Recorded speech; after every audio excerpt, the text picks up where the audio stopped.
I'm sitting here in a parking lot looking at this cruiser headed south. I'm going to guess that's a Marlowe.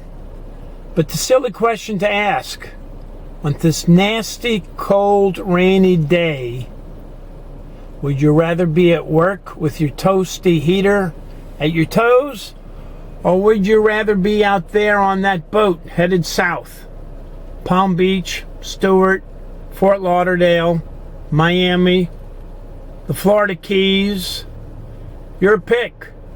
And look out there, he's passing by a few boats that are anchored over there at Causeway Cove. And bonus, here comes the sailboat into the Fort Pierce City Marina. There he is.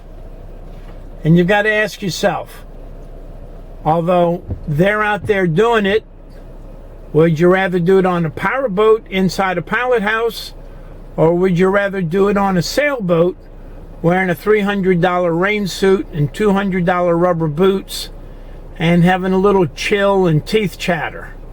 Your choice, but here you can see we've got both to offer, the sailboat and the powerboat. And yes, we're in Florida, but this is our 2 days of winter, so we'll just have to grin and bear it, pardon the expression. So buy a boat, let's go cruising.